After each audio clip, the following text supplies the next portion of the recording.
બેટા, હું એકલી જ નથી, મારી બીજી 9 બહેનો છે અને મારો 10મો અવતાર દશામાનો છે. પણ માં, તમે તો મને એક જ દેખાવ છો. દીકરા, તું મારામાં શ્રદ્ધા અને વિશ્વાસ રાખ.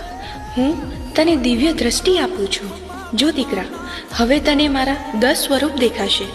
હું જ અંબા છું, હું જ બહુચર છું, હું જ સરસ્વતી છું, હું જ સંતોષી માં છું, હું જ મોગલ છું, હું જ ખોડિયાર છું, હું જ દેવ મોગરાની પાંડોરી માં છું, હું જ વેરઈ માં છું ને હું જ મહાકાળી અને હું જ દશામાં છું.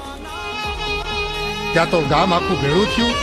એના માં, એના બાપા, એના મિત્રો, આડોશી પાડોશી એ તમામ ત્યાં ભેળા થયા. જોયું, ઓ જયેશ માતાજીની ભક્તિ કરે છે, માતાજી પ્રગટ થયા છે. એના પંડની માલિપા માતાજી પોતે પ્રગટ્યા છે.